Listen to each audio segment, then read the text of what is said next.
Anyways, being poor didn't stop my parents from spoiling my younger brother Pedro rotten. You see, Pedro was a genius. By the time he was 8 months old, he could say his alphabet and count to 100. By the time he was 2, he was doing mathematical equations and solving puzzles. Our baby is a genius. He's going to make us so proud. And what am I, chopped liver? On my 5th birthday, instead of the princess house with the car and pool I wanted, Mom stitched me a doll from old clothes. We just don't have the money, sweetie. But Pedro received a brand new remote control car. Sweetie, we had to get Pedro something as well. That wasn't even the worst of it. Pedro was allowed to go to school, and I wasn't. My parents said it was because Pedro had a special gift, so they used all the money they had to send him to a private school for gifted children, and they couldn't even afford books for me to go to a public school. Life was so unfair. I felt so invisible. The only time my parents saw me was when they wanted me to do some chore around the house. Over time,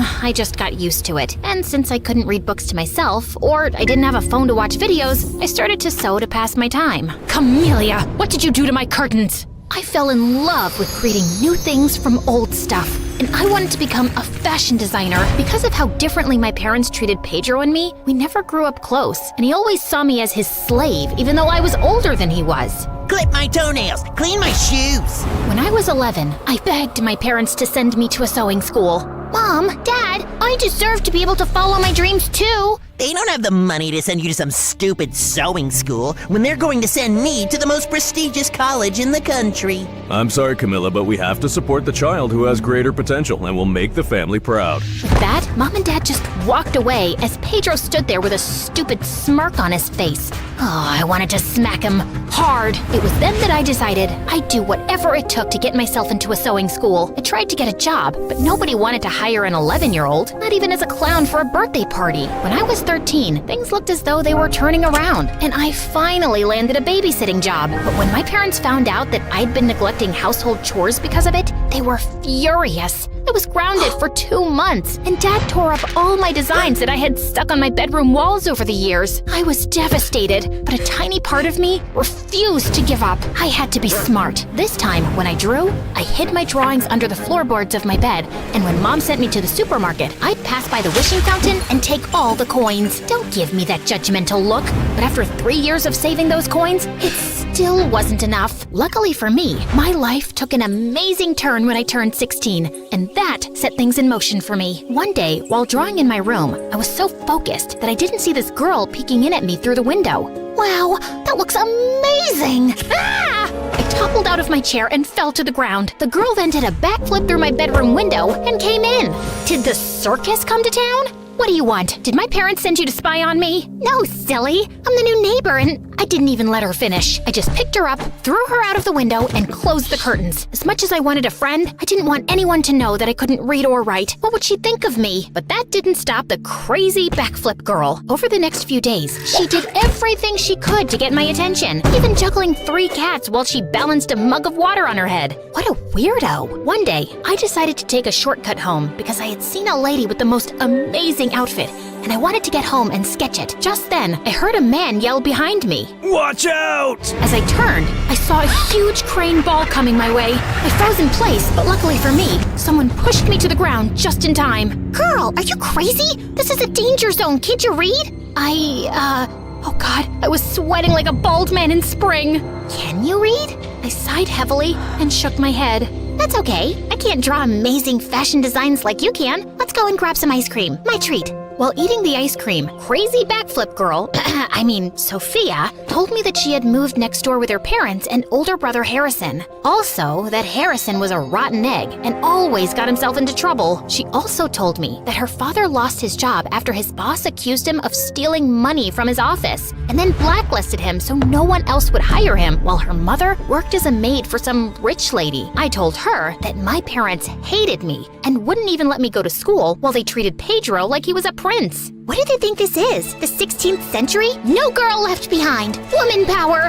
Over the next few months, Sophia taught me how to read and write. She was a great teacher, and I was a quick learner. Sophia's mother even supplied me with her old drapes to practice my designs on. As much as I loved my bestie, there was a downside of being neighbors with Sophia. Harrison and Pedro became best friends, and they'd go out of their way to make mine and Sophia's life a living nightmare. So we stayed out of their way as much as possible. But then one evening, when I was coming home after getting groceries, I saw two guys push some guy to the ground and grab his keys. Hey, stop it! The guys looked around, and I was shook. Pedro? Harrison? Let's get out of here! They hopped into the car and sped off. Was Pedro crazy? That night, I cornered Pedro in his room. What the heck was that stunt you pulled today? What I do is none of your business. You're my younger brother. Of course it's my business. If you tell Mom and Dad anything, I'll tell them that Sophia has been tutoring you. I couldn't afford to lose Sophia's friendship. So, I kept my mouth shut and kept a close eye on Pedro. I found out that he'd been failing his subjects in school, and he was missing classes to hang out with Harrison and his goons. I was so frustrated that I thought my head was going to explode. Maybe you should start a podcast to ease some of your frustration. Talk to strangers about my story? That'll be weird. Sometimes strangers make the best listeners. That night, Sophia helped me set up an anonymous podcast using her phone. I went by the name Raven, and it felt so good to get so many things off my chest. But what felt even better was reading the comments encouraging me to follow my dreams despite my parents' unfair treatment. They even encouraged me to open an online store and set up a GoFundMe to get started. And soon, my clothes were being sold faster than I could make them. Yeah, I set up a secret workshop in Sophia's basement where I worked at night. Over the next 2 years, it was a roller coaster. First, Harrison was arrested for pickpocketing, and his father shipped him off to the Navy. When he left, Pedro got 100 times worse, and he was even kicked out of school. And he continued to hang out with the wrong crowd, and my parents always made excuses for him. But my life was super awesome. I saved up enough money to get into the most prestigious fashion school in the country. The only thing left to do was to send in my application, which required me to create any design of my choice. You've got this, bestie. I'm rooting for you. Over the next 2 months, I worked endlessly to create the most beautiful ball gown known to man. I needed to get into this school. I had something to prove to myself. A few nights before the submission of my dress, while at Sophia's, I saw Pedro enter her parents' bedroom. I snuck up to the door and peeked through the crack. I watched in shock as Pedro was stuffing his pockets with jewelry. Pedro, what on earth are you doing? Pedro gave me one look and jumped through the window like a frog. Sophia and her parents had been too good to me to let Pedro get away with this. I ran home, but when I opened the door, the confrontation did an Uno reverse on me. Dad glared at me as he was holding a necklace in his hand. Camellia, why was this in your dresser? As if on cue, Pedro walked into the room to examine the necklace. Wait, isn't that Sophia's mother's? You should know, since you stole it. Pedro told us that he saw you take this. I didn't steal anything. It was Pedro. I just don't understand where we went wrong with you. Me? Pedro's the one who got kicked out of school. Genius my butt. We also found cash hidden under the floorboards. Where did you steal that from? I froze. How did they? My eyes met Pedro's, and an evil glint flashed over his eyes. That's my money. I earned it. Stop lying, Camellia! I think it's time to teach little Miss Fashionista a lesson that she will never forget. Pedro, bring the dress. Dress? What dress? The words stuck in my throat when I saw Pedro return with my submission dress. I watched in horror as Mom lit the fireplace and took the dress from Pedro. Mom, please, don't! You will learn your place in this family, Camellia. My mother threw my dress in the fireplace, and it lit up quicker than a barbecue on Independence Day. I tried to get it out, but Dad and Pedro held me back as I kicked and screamed. After a while, my dress was nothing but ashes. As an avalanche of tears ran down my face, I knew that my time in this family was up. I wanted to attack my parents and Pedro, but I decided to pack my bags and I went to Sophia's. That night, after bawling my eyes out, I did a live podcast and revealed to my listeners what I had just endured under the hands of my parents. This time, I used their real names. Yep, I was done being the nice guy. By the next morning, my parents were chased out of the neighborhood, and the rich lady Sophia's mom worked for pulled some strings, and she got me another submission date. Bestie, This dress is even better than the last one.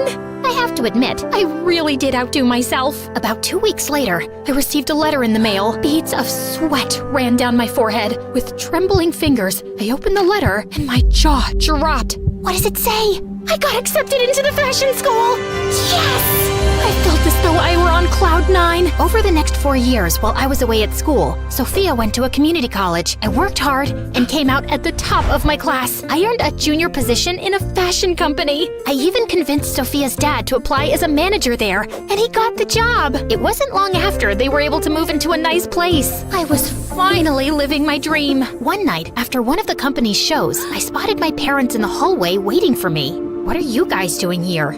I see you're a fashion designer. I'm so proud of you.